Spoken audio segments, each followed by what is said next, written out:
오늘 아침에는 우리 은혜와 평강이라는 제목으로 말씀을 나누도록 하겠습니다. 신약 성경, 우리가 읽는 이 신약 성경은 27개의 책으로 되어 있습니다. 그 중에 21개는 바울이나 베드로 이런 사도들이 예수님을 믿는 당시의 성도들에게 보낸 편지들입니다. 이 21개의 편지들이 편지를 받는 사람에게 이제 인사를 하겠죠. 인사를 할 때 가장 많이 사용된 표현이 있습니다. 바로 오늘 설교 제목인 이 은혜와 평강입니다. 우리가 오늘 골로새서 1장 1절과 2절을 보았는데요. 이렇죠. 하나님의 뜻으로 말미암아 그리스도 예수의 사도된 바울과 형제 디모데는 골로새에 있는 성도들 곧 그리스도 안에서 신실한 형제들에게 편지하노니 우리 아버지 하나님으로부터 은혜와 평강이 너희에게 있을지어다. 1절에서 편지를 보내는 사람의 이름이 있죠. 바울과 디모데가 누구한테 보내냐면 2절에 골로새에 있는 성도들에게 보내요. 그러면서 인사가 2절 중반 부분에 있는 것처럼 우리 아버지 하나님으로부터 은혜와 평강이 너에게 있을지어다고 말을 하고 있습니다. 바울이 왜 굳이 은혜와 평강이라는 단어, 영어로는 grace and peace로 되어 있는데요. 왜 이 단어를 사용했을까요? 2000년 전 예수님을 믿는다고 핍박을 이제 받고 있는 성도들에게 가장 필요한 것은 이 안전함, 보호, 그리고 평화였을 것으로 생각이 됩니다. 지금도 전쟁이 있는 지역에서 제일 필요한 것은 생명의 안전과 또 평화죠. 그래서 우리는 전쟁과 난리 그리고 모든 질병이 있는 그곳에 그것이 끝나기를 기도합니다. 그렇다면 오늘 성경에서 말씀을 하는 이 인사법인 이 은혜와 평강은 무슨 의미를 가지고 있을까요? 바울이 사용하고 있는 이 은혜는 당시에 사용하는 이 헬라식 인사법입니다. 이 은혜는 영어로는 이 카리스라고 그래요. 카리스. 영어로 우리가 카리스마가 있다 이런 얘기 들어봤죠. 이 카리스가 거기서 나온 건데요. 이 카리스가 있고요. 또 평강은요. 이스라엘 사람들이 히브리 민족들이 전통적으로 사용하고 있던 이 히브리어인 이 샬롬, 예루살렘 할 때 그 샬롬에서 나왔습니다. 신약 성경 시대를 지배하던 문화는 이제 헬라 문화란 말이에요. 그러나 예수님을 비롯한 기독교가 시작된 이 유대의 민족들은 히브리 사람이죠. 히브리 민족. 그래서 신약 시대에는 이 헬라어 문화가 있었고요. 또 히브리어가 동시에 사용이 되었습니다. 그래서 지금 여기에 헬라어식의 표현 은혜와 히브리식 표현 평강이 동시에 사용이 되어 있죠. 그러면 왜 굳이 두 단어를 한 번에 썼냐 이거예요. 헬라식 인사법인 이 카리스, 은혜에 대해서 알아보도록 하겠습니다. 이 뜻은요, 모든 것이 잘 되기를 바란다 또는 건강하기를 바란다라는 뜻을 가지고 있습니다. 그러면서 이제 우리가 은혜가 이제 영어로 grace잖아요. 그럼 grace도 그럼 모든 것이 잘 된다, 건강하기를 바란다는 의미를 가지고 있어야 되는데 정작 grace라는 영어 단어를, 은혜를 영어 사전에서 보면 다른 의미가 있습니다. 영어 사전에서는요, unmerited, 가치가 없는, merit는 장점 뭐 이런 뜻을 가지고 있잖아요. unmerited divine assistance given to humans for their regeneration and sanctification.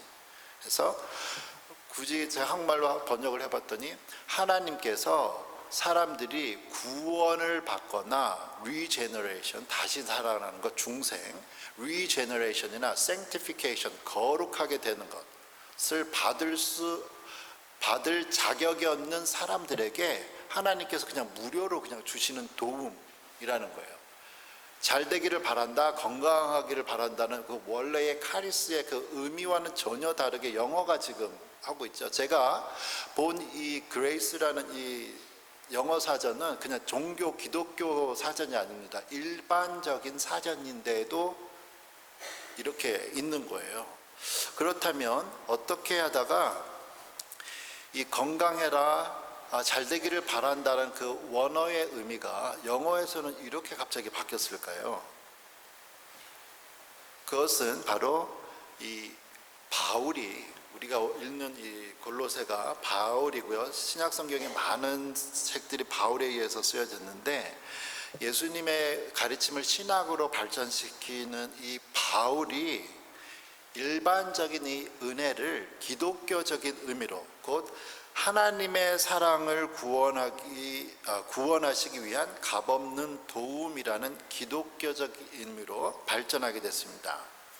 바울은 왜 당시 문화에서 잘 알려진 이 은혜, 카리스, 잘 되기를 바란다는 뜻을 하나님의 그런 구원과 관계를 지었을까요? 예수님의 비유에 한 부자 이야기가 나옵니다. 그는 모든 추수가 끝나고 마음껏 마시고 즐기며 창고를 이제 더 막 확장시키려는 계획을 하고 있어요. 그때 하나님이 이 사람에게 이제 나타나셔서 말씀하시지요. 누가복음 12장 19절과 20절에 이렇게 말씀을 하고 있습니다. 누가복음 12장 19절에서 20절에 보시면, 또 내가 내 영혼에게 이르되 영혼아 여러 해 쓸 물건을 많이 쌓아 두었으니 평안히 쉬고 먹고 마시고 즐거워하자 하리라 하되, 하나님은 이르시되 어리석은 자여 오늘 밤에 내 영혼을 도로 찾으리니 그러면 내 준비한 것이 누구의 것이 되겠느냐.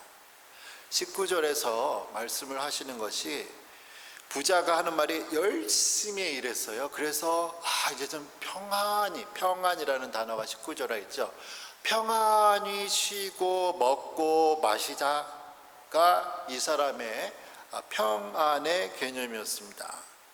하지만 20절에서 하나님께서 말씀하시기를, 아무리 열심히 일을 해서 돈을 많이 모으고 먹고 마셔도 그 영혼이 구원을 받지 못하면 아무것도 안 자는 거예요. 그렇다면 사람이 어떻게 해야 구원을 받을 수 있을까요? 사람은 옛날부터 병들지 않고 오래 건강하게 살기를 바라면서 많은 연구와 돈을 투자했습니다. 지금도 우리는 몸에 좋은 것을 먹기 위해서 올가닉 푸드를 찾는다, 돈을 쓰고 건강하게 살기 위해서 시간과 돈을 투자하죠. 그렇다면 우리 영혼을 구원하기 위해서는요, 얼마의 돈을 필요할까요? 돈이 우리의 영혼을 구원할 수 있을까요? 시편 49편 7절과 9절은 이렇게 말씀을 합니다. 아무도 자기의 형제를 구원하지 못하며 그를 위한 속전, 돈을 주고 사는 거예요. 하나님께 바치지도 못할 것은 그들의 생명을 속량하는 값이, 속량하다 다시 돈을 주고 사는 거예요. 사는 것, 값이 너무 엄청나서 영원히 마련하지 못할 것임이라. 영혼을 구원한 그 돈은 너무 비싸요. 그래서 사람이 너무 비싸서 아무리 해도 못 구한다. 그러면서 그가 영원히 살아서 죽음을 보지 않을 것인가? 영원히 살지 못하고 죽는다라는 뜻이죠. 그렇다면 여기서 이제 말하는 게 그거예요. 사람의 영혼의 값은 너무 비싸서 아무도 영혼의 값을 치를 수 없기 때문에 돈으로 살 수가 없습니다. 그리고 이 땅에 태어난 사람은 영원히 살 수 없고 죽을 수밖에 없어요.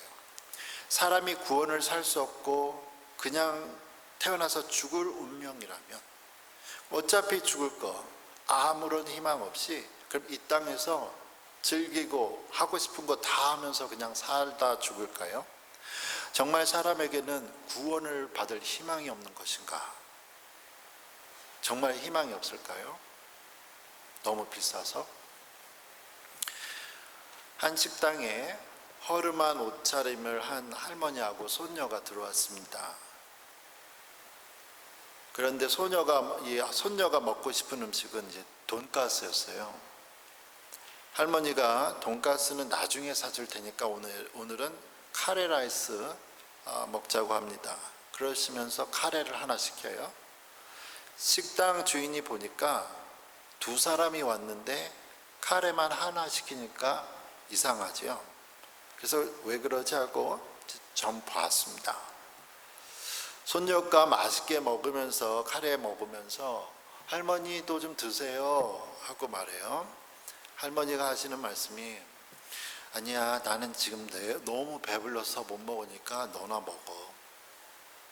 이 모든 것을 바라본 식당 주인은 할머니가 배가 고프신데도 돈이 없어서 비싼 돈가스를 주문하지도 못하시고 그나마 좀 가격이 낮았던 카레 라이스를 2개도 주문할 돈이 없는 것을 알았습니다. 주인은 이 할머니가 손녀에게 음식을 주시기 위해 자신이 굶는다는 것도 알았죠.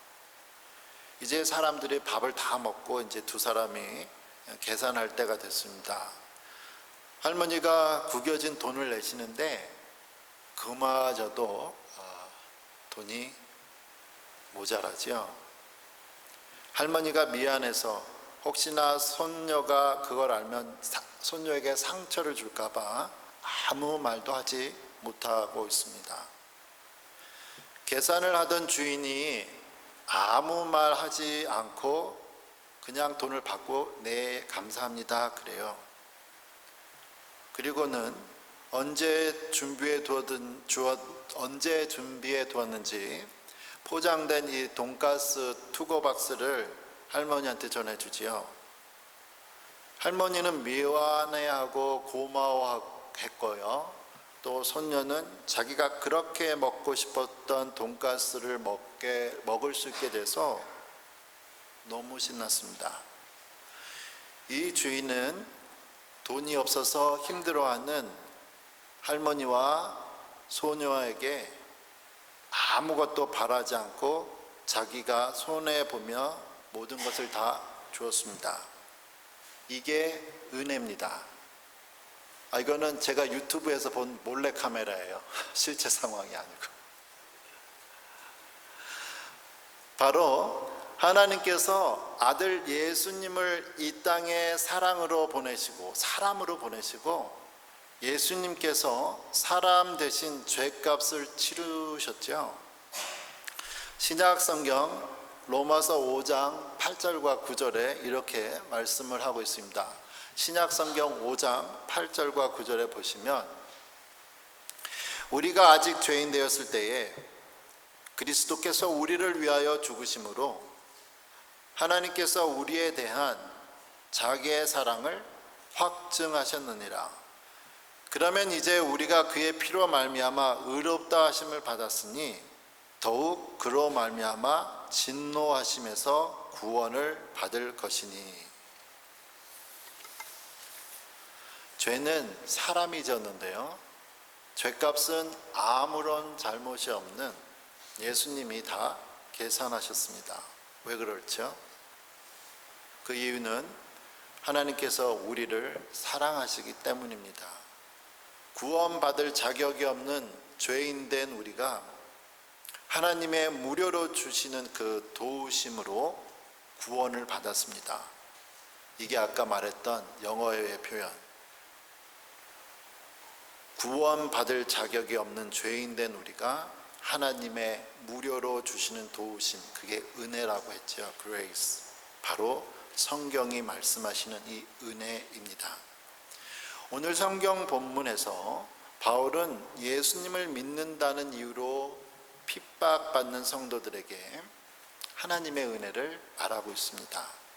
사람을 구원하신 하나님의 사랑이 담긴 이 은혜가 지금도 어려운 상황을 지나는 사람들에게 구원을 베푸실 것을 알고 있기 때문입니다. 로마서 8장 32절에 우리에게 계속 주시는 하나님의 은혜를 또 이렇게 말씀하시죠. 자기 아들을 아끼지 아니하시고 우리 모든 사람을 위하여 내주신 이가 어찌 그 아들과 함께 모든 것을 우리에게 주시지 아니하겠느냐. 우리를 아들 예수님을 통해 구원해 주신 이 하나님의 은혜는 이 하나님은 우리가 필요한 모든 것을 다 아시는 그리고 주시는 하나님입니다. 이 은혜의 하나님이 오늘도 여러분에게 함께 하시기를 축원합니다. 그리고 바울이 이제 이러한 하나님의 은혜가 성도들에게 함께 있기를 바란다고 하면서 평강이 함께 한다고 인사를 했죠. 다시 골로새서 1장 2절에 보니까 그래요. 우리 아버지 하나님으로부터 은혜와 평강이 너에게 있을지어다 라고 말을 하고 있습니다. 우리 아버지 하나님으로부터 은혜와 평강이 너희에게 있을지어다. 근데 잘 보세요. 영어로는 peace라고 써 있죠. 그런데 한국말은 평강이라고 되어 있는 거예요. 우리가 peace 할 때 어떻게 일반적으로 번역하죠? 한국말로 평화라는 단어를 쓰잖아요. 평화. 평강이라는 단어를 쓰지 않습니다. 그렇기 때문에 전쟁이 없는 평화를 원한다 그러지 전쟁이 없는 평강을 원한다 이런 표현을 안 쓰거든요. 그렇다면 이 평강은 뭐냐면 우리 아버지 하나님으로부터 오는 그 평화를 평강으로 표현하고 있습니다. 평화와 평강이 다르다는 거예요. 그렇다면 무엇이 평강인가? 바로 하나님으로부터 오는 그 평화, 한 단계 사람이 말하는 그 평화 그 이상인데 하나님으로부터 오는 그 평강을 말합니다.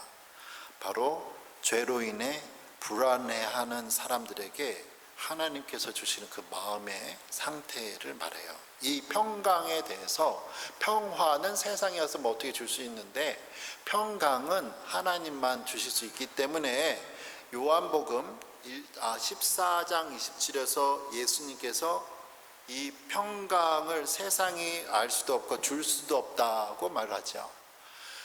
예수님이 하시는 말씀이 평안을 너희에게 끼치노니 나의 평안을 영어에도 보니까 peace라고 써 있죠.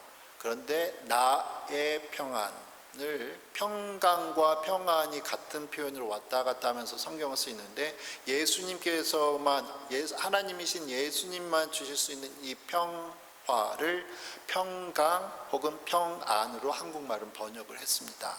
이 세상과 다르다는 걸 강조하기 위해서요. 그래서 평안을 너희에게 끼치노니 나의 평안을 너희에게 주노라. 내가 너희에게 주는 것은 세상이 주는 것과 같이 아니하니라.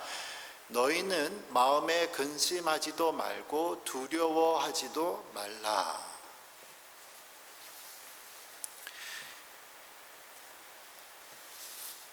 성경이 말하는 이 평화, 이 세상과 다른 개념이라는 거예요. 기독교인들이 하나님과 예수님을 통해서만 받을 수 있는 이 단순한 평화 그 이상의 것을 평강 혹은 평안이라고 말을 하고 있습니다. 지금 신약 성경에서 고통을 받고 있는 성도들에게 필요한 것은 이 세상이 줄 수도 없고 또 알 수도 없는 하나님 아버지로부터 오는 이 바로 평강입니다. 그러니까 은혜는 무엇이고 평강은 무엇인가? 은혜는 구원을 받을 수 없는데 하나님께서 그냥 무료로 주시는 것이라고 했죠. 그리고 평강은 뭐냐면 그 은혜의 결과로 구원받은 사람들이 얻게 되는 이 결과물이 평강이에요. 세상 사람들이 알 수 없는 그 평강을 말을 하고 있습니다. 오늘 본문에서 바울은 예수님을 믿는다는 이유로 고난을 받고 있는 성도들에게 그들을 구원하신 하나님의 은혜와 평강을 전하면서 다시 한번 성도들을 위로하고 있습니다. 이 하나님의 거저 주시는 이 구원의 은혜와 그리고 구원받는 자에게 약속하신 이 하나님의 평강이 여기 모인 우리 모두에게 함께 하시기를 기도합니다. 기도하겠습니다.